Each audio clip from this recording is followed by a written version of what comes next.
All right, I think everything should be clear now. So there's a question on the recent video classes uploads. So I was expecting to have the discussion today with technical, but I'm still gonna pursue the discussion after class so that we have the videos, I think, on a less than 24-hour turnaround time. So yeah, I understand the inconvenience that it is at the moment if they're not available.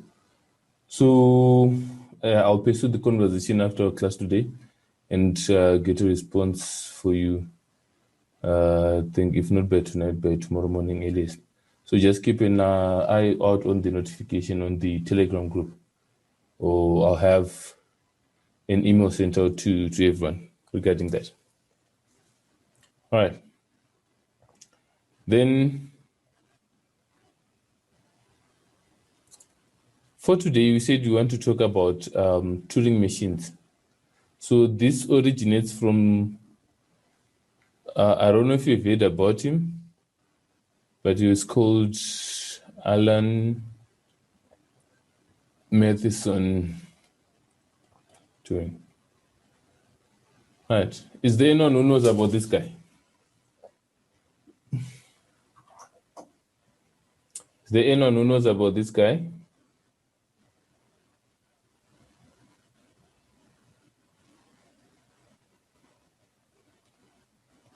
All right. So, hi, Patisani, do you want to share?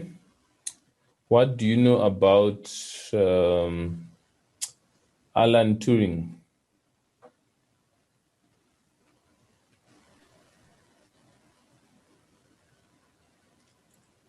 Yeah.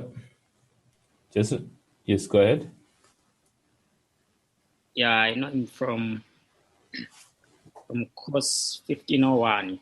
It's been like years I studied that course, so yeah. All right. Also, you just heard his name in passing. Yeah. All right.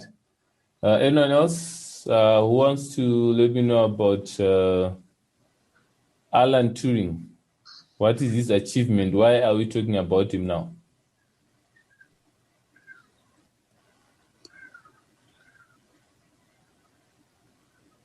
Anyone else? So this guy is regarded as the father of the modern day computer, right? So he's regarded as the father of the modern day computer. So Anthony is saying father of artificial intelligence. So he's not the father of artificial intelligence, but of the modern day computer. Modern day computer. I think the guy who put artificial intelligence onto the map, it was this logician. Why am I forgetting his name? Tall and thin. But Alan Turing is regarded as the father of the modern day computer. So during the Second World War, so there's a movie about him actually. But during the Second World War, the battle was no longer being fought on the battlefront, right? So everyone had a good ship. So you had Germany, I think it was the main opposition ally. So you had Germany on one side, right? It was the main party with other supporting countries, right? And then on this side, you had your US, you had your UK, or Britain, France, right? So the Allied powers. Now, at some point, it is said that Germany was winning. So Germany put a blockade around the forces or the soldiers of the Allies, right? So there was no food coming in. There was nothing coming in towards the end of the war, up until the US then dropped the nuclear bombs, right? But during that period, Germany had this type called the U-boats, right? So they'll be sinking ships with carrying food for the soldiers, right? So a hungry soldier basically is a dead soldier. So they'll be sinking ships with these U-boats. Now, the only way to anticipate or to fight these U-boats was to intercept or to know where they were. So U-boats, I think they were more like submarines, right? So like submarine underwater boats. So if you know where they were going to be, you could predict where they were going to be and you could fight them. But without that information, it was impossible for you to get them. Now, here comes the problem. You had to get the information where they are. So Germany was using an encrypting machine called the Enigma, right? So it had not been broken before. The code was changing every 24 hours. So basically what it did was to say, so this is an A, right? So there will be a template that will be put underneath every day, a new template that is going to go there. So you know your keyboard is A, S, D, F, and so forth and so forth. And then there's QWERTY on top and stuff like that, right? So think of your keyboard, but when you press A is being mapped to, say, K. And then F is being mapped to T. Then T is being mapped to E. And then R is being mapped to E. So, yeah. So maybe, let's say, W, whatever the case is. So the template was shared on the receiving parties and on the sending parties. So only people with the templates could encode and then be able to decode as well. So the fact that it was changing every 24 hours, it was very difficult for the Allied forces to get it and so forth. Then that's when the Alan Turings came in, and there were other decoders that were they mathematicians, code breakers, decryptors, and so forth. But then, according as per the movie now, he refused to get into the habit of manually trying to crack the code. Then he said, let us build a machine that will do it for us. So that's when this whole idea started. So at the end, they managed to break the code, but then they had to be smart about it. They did not have to let them know that they'd broken the Enigma, because they'll just change and get into a new machine and they will have to restart the whole process. But they had to be selective about who they bomb, so that, so it was a whole ethical dilemma there. But this was the first machine that then broke the Enigma. Right, and at the end, you see that the first definition of a computer was then come across. A computer is a machine. A computer is a machine. What does it do? The simplest definition, that accepts input,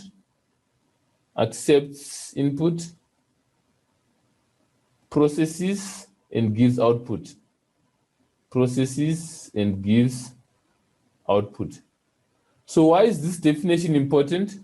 So I encourage you to go and watch this movie. I think it was interesting for me, because at the height of this development, he built the machine. The computer was switching on, but it was not doing anything, right? He fed it the day's message, whatever, blah blah blah blah blah blah blah blah, and then it could not return any result, right? Then is one day they were almost given up, and then they said they were drinking and all that. Then this guy said, the guys who intercepted the messages, then they said, I feel like I have a connection with the other person who wrote this message. And then he asked, why? What makes you say that? It's like, because I know every day he signs Hail Hitler. So the last statement was Hail Hitler. And this was the breakthrough that they needed. Right? What did this provide? So they had the message. They could not decrypt because they did not have the key. But now this was coming in every day and it was consistent. Therefore, it meant that they now had a key. So the input that they were missing was to say they now had H, A, I, L, T, E, R. Of the 26 or 26 letters, they now had a few. The moment that they did this, within 5 minutes, it was now producing results, the machine. So they were just giving it a piece of information which was not the input or one half of the input. They then gave it an input, it then processed and then gave it an output. Right. So that was the birth of the modern computer as we know it. Right. So now, what's wrong with the PDA? So this PDA, the DPDAs we're talking about, came on later on, about 20 years after the Turing machine. Right. So in this case, he developed a machine, a memoryless machine. Right. So let's get right to it. So number one, it was memoryless. It did not keep memory. We have seen a PDA, it has got a stack and it keeps memory. You keep track, you put something in it, you store it, and then you can retrieve it for later use. The Turing machine was number one, memoryless. Right. Now, number two, it had a tape, right, where you put the input, right, and then on the tape, you could access the tape using a header, right, and then on the tape, you could, so let me indent this in. On the tape, you could also move both direction, move left and right, left or right, right? And this is the first time that we are seeing movement on both directions on the tape, right? And then actions that you could do on the tape, you could write on the tape or you could modify the tape. Right. So think of the older cassette. I think if you are some 20 odd years and above, you've come across this, a cassette, right? The one, if you had to look something like this, and then it had a ribbon there, it had two, yeah, something like this. So it had a reel here and a reel there. So if you wanted a song that was at the center of the cassette, but the radio was not fast enough to fast forward, so you would take a pen or something that would fit inside and you'd spin it very fast up until you go to approximately where the song was. Nowadays, on the CD or on your phone, you say next or you choose the phone directly. On a cassette, this was not the case. So, but you could access the tape going this way or going that way, because if you switch, if you flip the tape, the cassette, you could play different music than the one that you're playing before. Right. So you could write or modify the tape. I see Gideon there saying good times. Yeah. So that was then. Right. So it was on a magnetic strip and so forth and so forth. Now, these are the operations you could do on the tape. And if you were to find ways to manipulate this, the tape or elements on the tape, you could also come across with a way of keeping count somehow. Right. So now I'm a little bit old, and when I was in primary school, grade 1, grade 2, when we were learning how to count, right, we had what were called counters, right? We had counters. So you could bring your own counters, make your own counters, whatever the case was. Right? And that is what we said about the PDA when they said, if you wanted to do 4 minus 2, you would count 4, put them here, 1, 2, 3, 4, then take away 2, then take away 2. So this was a memory bank where I knew at the end I had to count what was left here. And we said that concept applied for the PDA because there was a memory bank, there was a stack. Now, in this specific case, we do not have a stack, but what do we have? And what can we use for us to keep count? Right.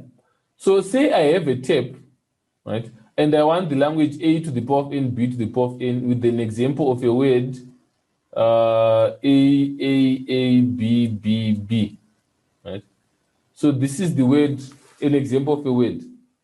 Right. So I have a header that is sitting here. But I want to ensure that I've got an equal number of A's and an equal number of B's. What would I do? Right. So I can say, okay, I want to match an A to a B. Right. Each A I want to match to a B. So I can say, okay, this A, right, I've got this A, I don't need it anymore. Let me put because I can write onto the tape. Let me say let me put a marker here. I've dealt with this A. Now I need to find the corresponding B. So it means I could then come over here and then find the first B that I come across. Then I say, okay, this A has been merged to this B.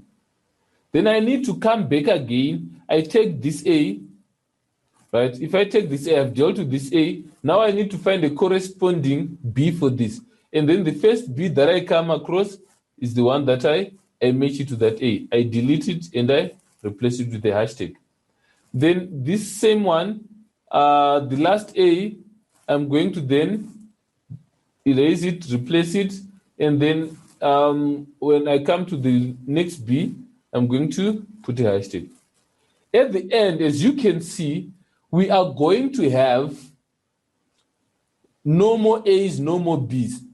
So after finding the last A, I find the last B, and on the tape, we no more have A's or B's. Right. This will happen to such an extent if I then have a word like A, B, B, B. What is going to happen?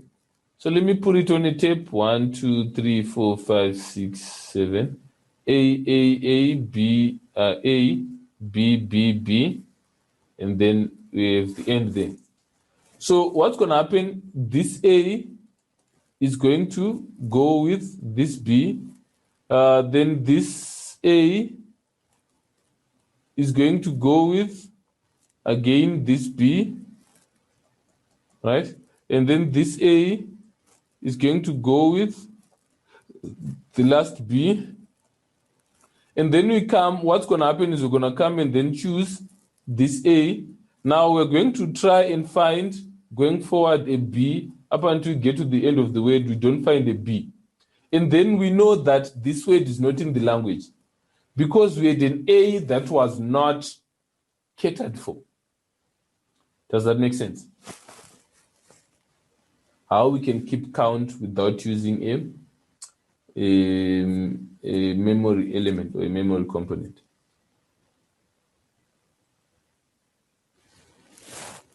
All right, any questions so far? Cool. Let's proceed then. So this is what Alan Turing theorized, to say we can have a machine that can do that can match, that can... Of course, the one that was used to break Enigma was a whole lot more complicated than the one that we are demonstrating right now. All right. Now, let us formally define the Turing machine. A Turing machine is a collection of 6 things, right? The PDA had 8 things. This is a collection of 6 things. Number 1, an alphabet of input letters, which, for clarity's sake, do not contain the blank symbol. So the alphabet is always, we have been using A, B, right? It does not contain the blank symbol. Then number 2, a tape divided into a sequence of numbered cells. So each cell on a tape was an address that carried a binary proponent or a binary component, right? So each containing 1 letter or a blank. So each cell has got the ability to carry 1 letter or a blank. But in computer terms, we've got 1 byte, which is equals to 1 byte, which is equals to 8 bits, right? So, for example, if you wanted to say the number 1 is represented by 0000, 00, I think 301, right? So we have got 8 bits. This will give us 1 byte. If you want the number, I think the number 4 is going to be 00001111. That will be the number 4, right? But in any case, what I'm trying to get to is a byte is 8 bits. And if we have a cell that contains a memory element, we talk of a byte. A character can be a byte. The cell is a limitation. If you want to put 2 characters there, it will run out of memory to give you the run out of memory error, because you don't have enough memory for you to contain 2 characters there. So each cell contains 1 element. So if you have the word A, B, A, B, it will be A, B, A, B. Right. Anything that does not have a character is going to contain a blank. Right. But now the nature of this is that if you are putting a word onto the tape, you are sort of putting the whole word, pushing it, right? If you put water in a hose pipe, the first one to go in is the first one to come out. So upon putting the word onto the tape, right, it is impossible for you to have A, then a blank, then B, B. So a blank would signify the end of the word, right? So a blank would signify the end of the word, right? So knowing that, now what we can do is we can then say the tape head can in one step read the contents, replace it or write, and reposition itself, which you can say move. So the tape head can read, write, and move in the same instance, right? But at the start of the processing, the tape head always begins by reading an input from cell I, or the first cell, right? So the tape head can never move left from cell 1. If it is given orders to do so, the machine crashes. Right, this is the representation of the cell head. Note that you're going to need it. Then an alphabet of characters that can be printed on the tape by the tape head. So alphabet of input characters, we gave it as A, B. Output characters, so when you write onto the tape, these are the ones that you're going to be using. So these characters have no bearing on the language itself that we are reading. Why? Because they are representative, they're just being used as markers, right? If you are a reader of novels or books, whatever, you know the page marker. The page marker itself is not part of the book, but it does not affect the flow of the book, but it is just there to give an indication of something. This is the last page you were at, right? It does not then make the book more interesting or make it less interesting. It is just there. It does not affect the book, or in this case, the language. Right. So that is the alphabet. So the alphabet can also be, you can also have the alphabet of input characters is the alphabet of output characters. Right. Now, number 5, we have a finite set of states. Right. We have a finite set of states. So we have got one start state, which we may re-enter during execution. So for NPDAs, the start state was not re-enterable. Once you leave, you could not come back. So this start state we can enter again, right?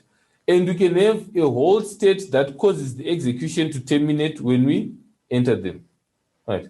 The other states have got no names. So, or they've got only names. So over here, we have got the start state with this symbol, and we've got a hold state with this symbol. Right.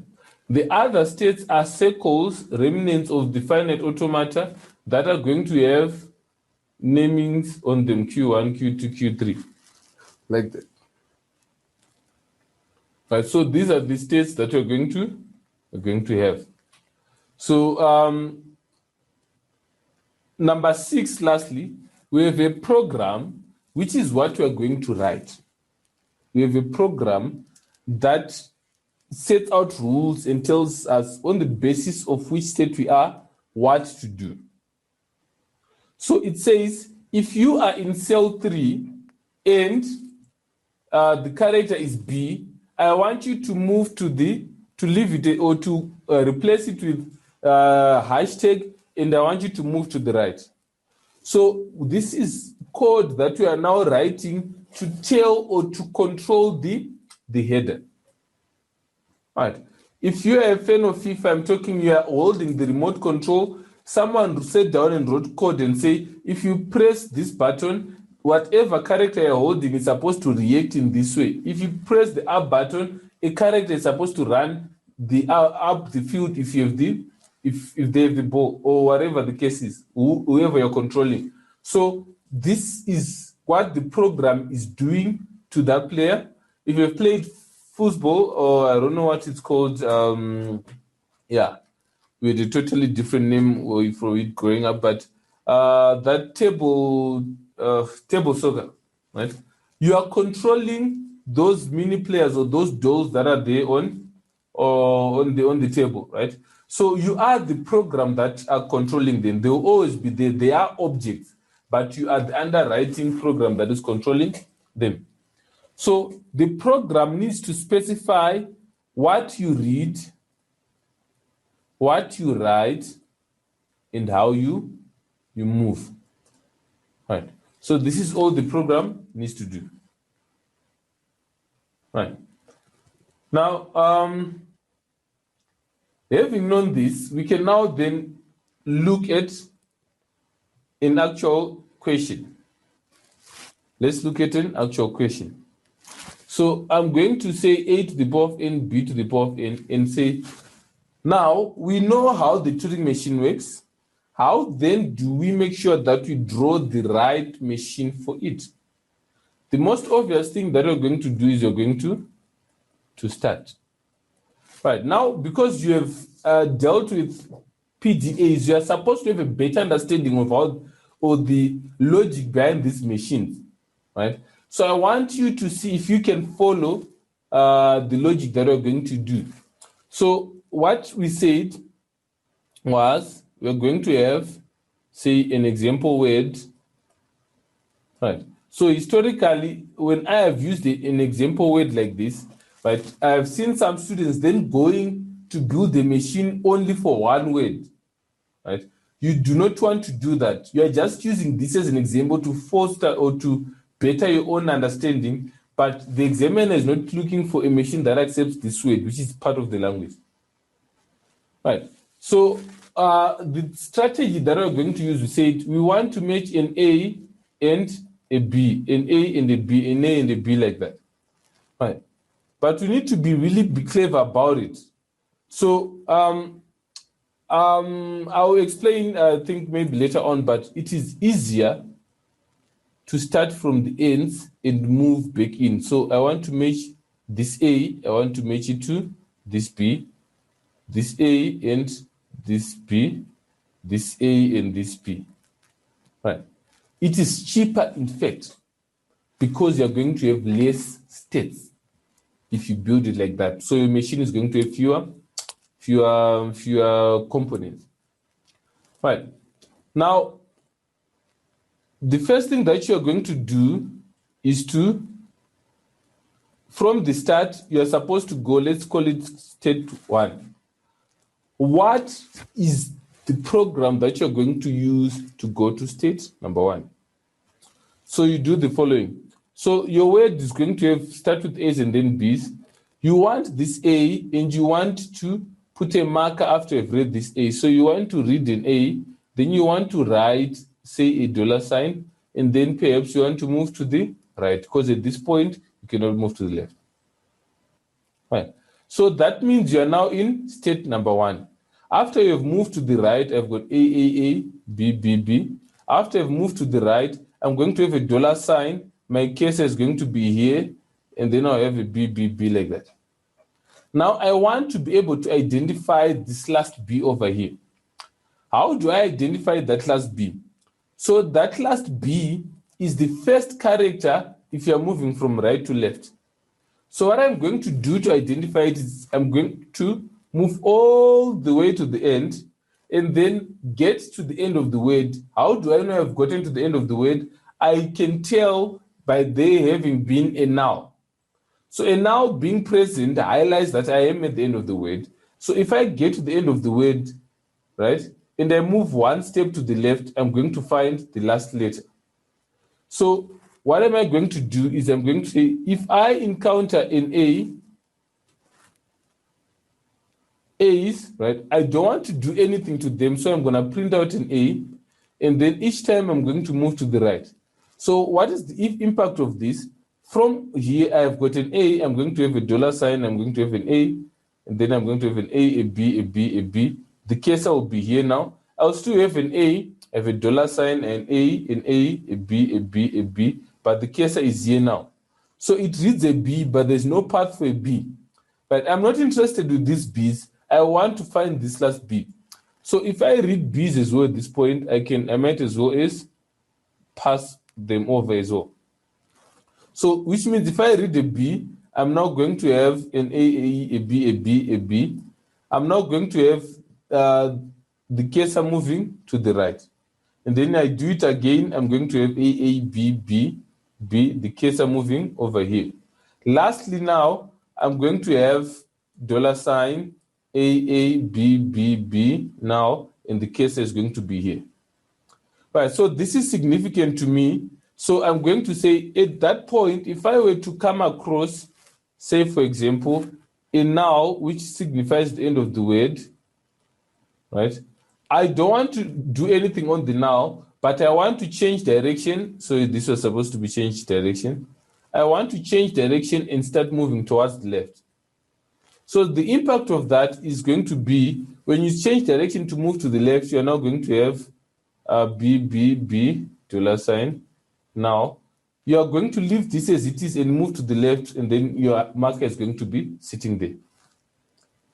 Now, if your marker is sitting there, you are 100% confident that this is the last character and this is the last B. Right. So this B, I wanted to terminate that. I want to take it out. So what do I do to this B? I'm going to effect an action onto this B. So I'm going to, if I then read a B, I'm going to erase it and then put a now. So now means erasing. Then I want to continue moving to the left. So the net impact of that is going to be that I now have a dollar sign, A, B, B. The last B has been erased like that. Right. So what is remaining? I now have two A's and two B's. So this A is taken out, this B. Right. So now what is the next thing that I need to do? The next thing that I need to do is to come and take this A. So I need to move this B and move this B and move this A and move this A and then identify this A. But for me to separate between this A and this one, I need to first come and read this dollar sign. And this dollar sign will be, okay, I've done this for now. I can change direction and move to the right. Right. So at this point, if I move to the left, I'm going to encounter A's and B's that I'm not really caring for at this point.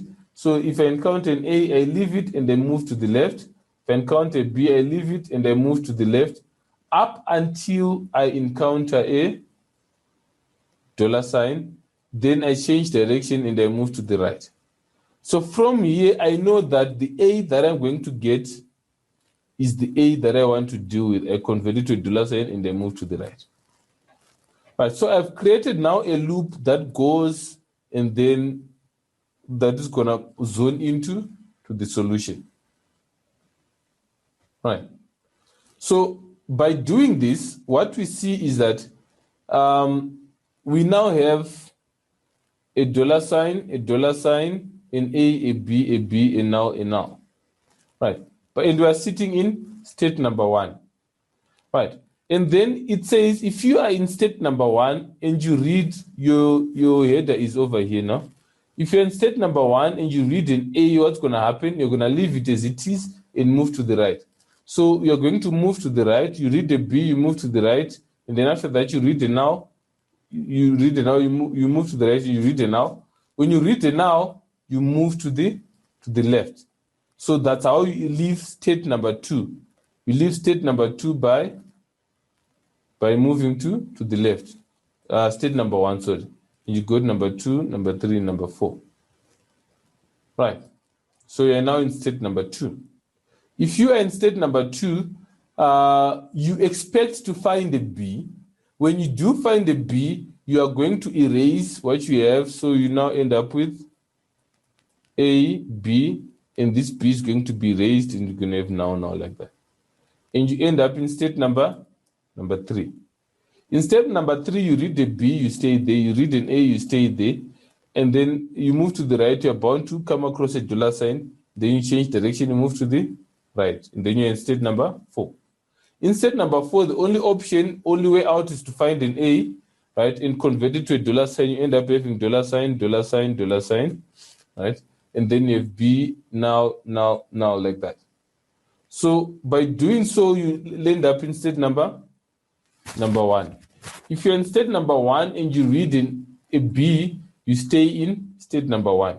Then when you read the now, you move direction, you move there. When you read the now, you change direction and you move to the left. And then you find the B. This B you're going to now erase. Right. And then you end up in state number 3. But you erase the B and you move to the left, so your header is now going to be sitting here. Now, it so happens we've got a pathway for the dollar sign, and it moves to the right. Then, as it moves to the right, the header is now going to be sitting over here. Right, you're in state number 4, right, and you're looking for an input, right? The input that you're getting from the tape is a now, but over here, you've only the A as an defined input. So it means at this point, we exit this loop and we create a pathway for now. And this now, really what we want to do is to move to the left and make sure that the only elements that are left are these dollar signs, no A's, no B's. So when you move to the left, right, I want, if I then come across a dollar sign like that, I can move to the right, and I know there's nothing beyond the first dollar sign. Then I can go to a hold state or our accept state. Then we call this number 5. Right, any questions?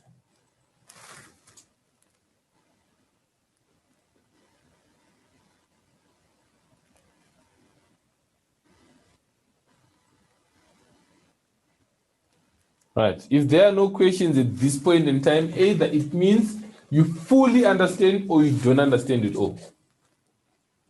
And this being the first time I've explained this, I'm leaning towards the latter. What is it? Talk to me.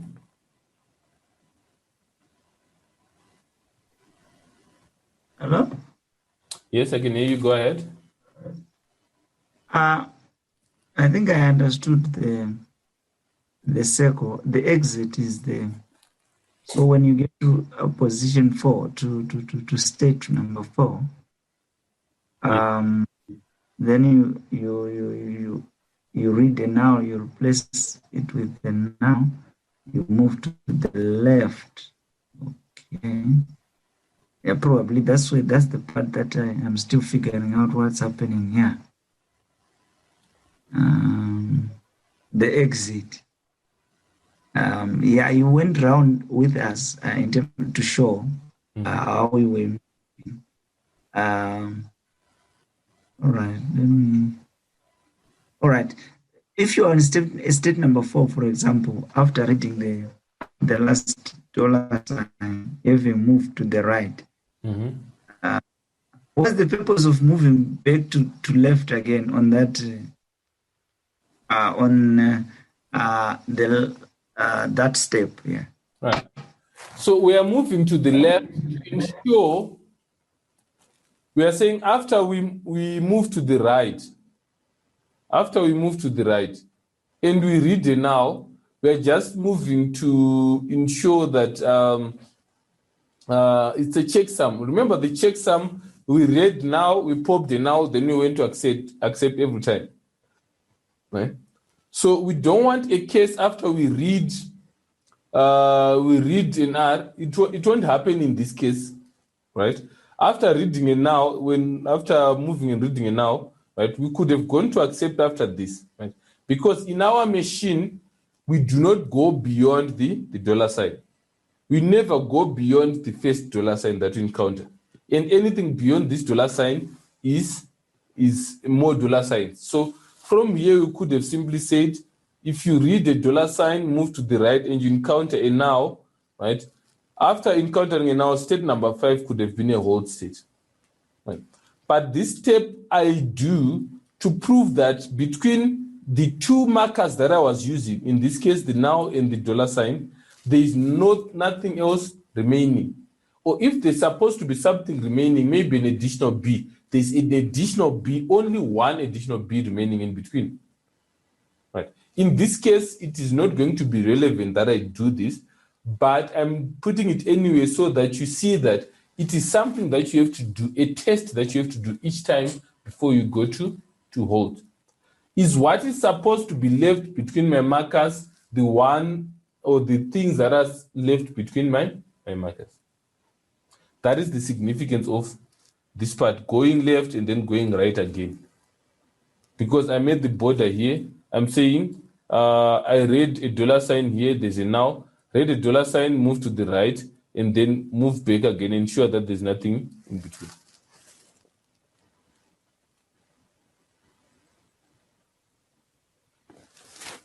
Anthony, did I answer you or did I lose you with that?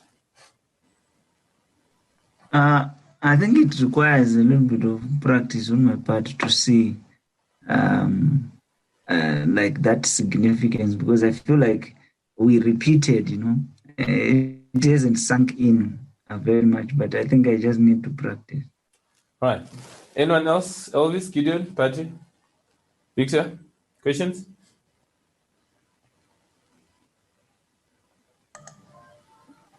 No, nothing from my side. It makes sense. It's quite clever. All right. Thank you, Victor. But I think even from my side, I think I do. It just need more practice. But I think I'm getting there. I just need to practice more. But I think I'm fine. All right. So let's focus on the practice then. Let's do the practice. Let's start simple. Let's start with the interpretation. Right. What is going to be the shortest word accepted by this Turing machine? What is going to be the shortest word accepted by this Turing machine? For you to get that shortest word, you need to go through the machine and see which word of the minimum length will lead to a hold state. Right. What is that word going to be, the shortest word accepted by this machine? Would that be AB? Is that it? Let me see. So AB, I read an A, I'm here, I read an A and I move to the right, I find a B and I replace it with an A. I encounter a B, I replace it that, then I move to the right, I read an L, when I read it now, I put a T and I go to accept. So AB is the shortest word accepted by this machine.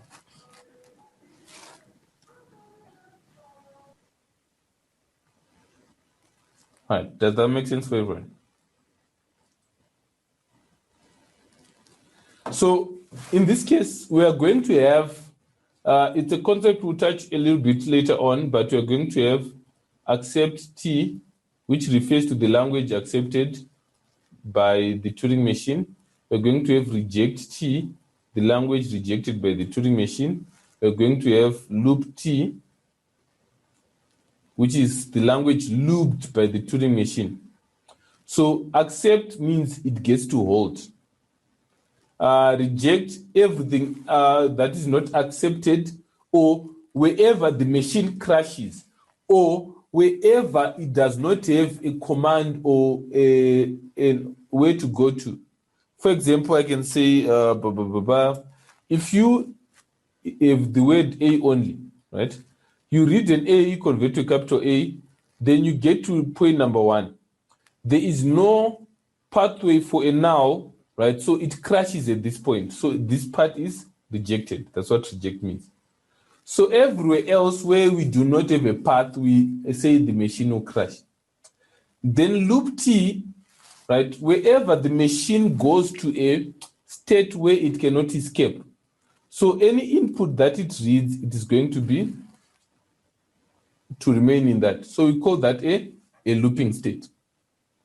So you need to, when they ask for loop T, you're defining the language that leads to looping. When they say accept, you want the language that goes to hold. When they say reject, you are speaking to the language that does not have anywhere to go. Right. So we're going to look at what is accept T, but I just want us to look at the shortest words. Accepted, shortest word accepted. What is the shortest word accepted over here in this specific case? What is the shortest word? Should be fairly simple as well.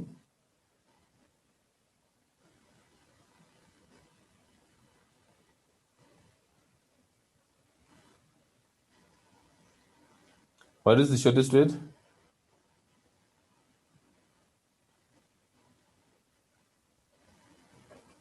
Right, so there's someone popping in the QA. A. So someone suggests A, the letter A. Do you agree?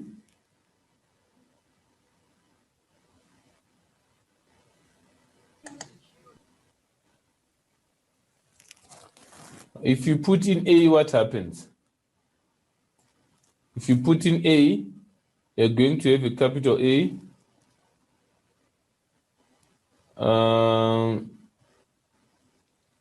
Okay, so you're changing to A, B, and then there's A. If you put in A, you're going to have a capital A, and then there's no path for a null over here, right? So A is going to be rejected.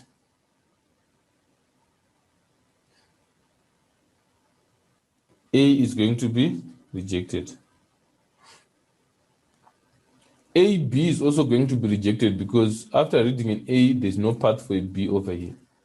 So AB is also going to be rejected. Right, so AA, if I have AA, I'm going to have AA. I read an A, I put an A, I read this A, I put an A, then I move to the right. I read a now at this point, I put a T, then I get to hold. So AA is the shortest word accepted. All right.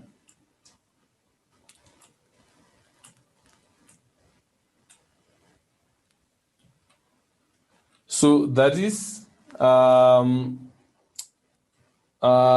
shortest words accepted. Right, so whenever we're going to build, I might forget to say this later on, but when you're building these machines, you need to take into consideration the shortest word, because sometimes the shortest word does not have the same building properties as the remainder of the words that are in the language, which is most of the cases, the initial condition. Fine. Consider the Turing machine over the alphabet below.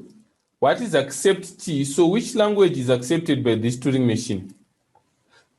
Right, so acceptable answers, you can give a regular expression, you can give an English description, anything that can be used to describe it. You can give a CFG even if you want to, whatever the case is. All the tools that we've learned so far, you can use them to answer this question. Which language do you think is accepted by this Turing machine? Which language is accepted by this Turing machine?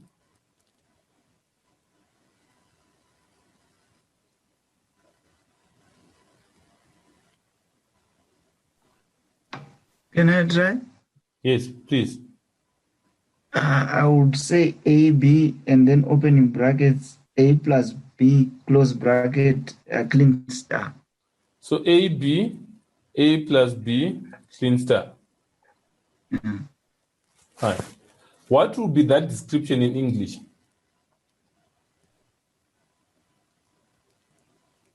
Any word that starts with the A, B. Right. Always beginning A, B. Always beginning A, B.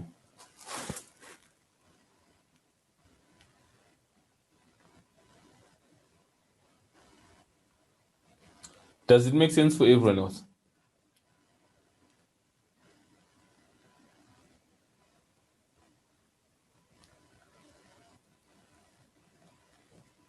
Yeah. So what was required, the minimum required for you to get to the whole state was as long as you got to state number 2, you were home and dry. So what is required for you to get there, you need an A, B. Here you can have an A, you can have a B, or you can have a now. So you can have an A, you can have a B, or you can have a now. It's highlighted there. So that is correct. Right? And if we come to this one, what language is accepted by this machine? It's sort of a variation of the previous one. What language is accepted by them?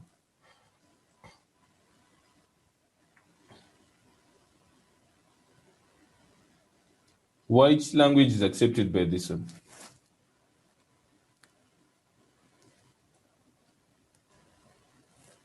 Right?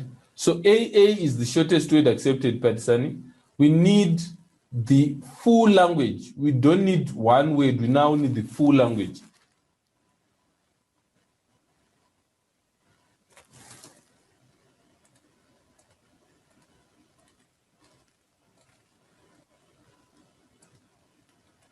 Want the full language. What do we have over here? So I've got 2 answers saying A, B, clean star, right? And then A, B, clean star. So you can have an AA, and if you have a B clean star, then you can go. So perfect, this is correct. So the 2 marks questions are pretty simple.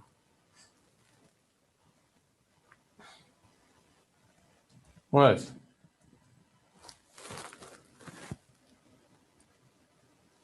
Then let's look at reject T. Which language is going to be rejected? Right. The way to do this, if you want to do this following a procedure, identify every point, right, at each state, test whether it accepts an A, B, or a now. At each state. So you start with the start state and you say, does it accept an A? Yes. Does it accept a B? No. Does it accept a now? No. Therefore, at this point, if you start with a B or you start with a now, you're going to be rejected. Then at this point, if you have a B as well, and if you have a now, you are rejected.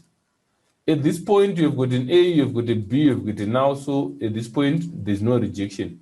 In this state, no rejection, and once you get over here, it's a hold. So you're only going to be rejected at this point. Right? Rejection is going to be defined at this point. So reject T, we are going to reject all words, right? We are going to reject all words that do not begin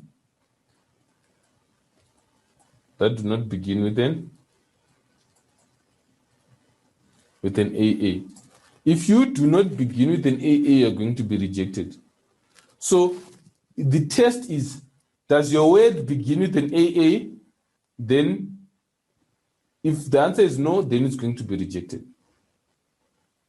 So all words that begin with an AA are not rejected. Right. Which then brings us to the next one where you say, what is loop T? So loop T, we want to find the language of words that goes to step number 9. So for you to get to step number 9, you need an A, you can have a B clean star, and then the moment you have another A over here, then you can go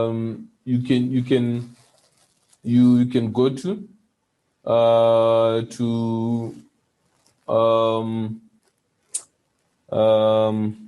like that. You can go to a looping state. Right. So after these 2 A's, if you have an additional A, you're going to a looping state. Right. So we can, if you want to put it in words, you can say all words having an additional A after the first 2 A's. The first 2 A's. Then that describes that. All right. So our next class is going to be on Wednesday. All right. I want to ask you to go and attempt, I think it's question 5 or question 6 from as many past papers as you can.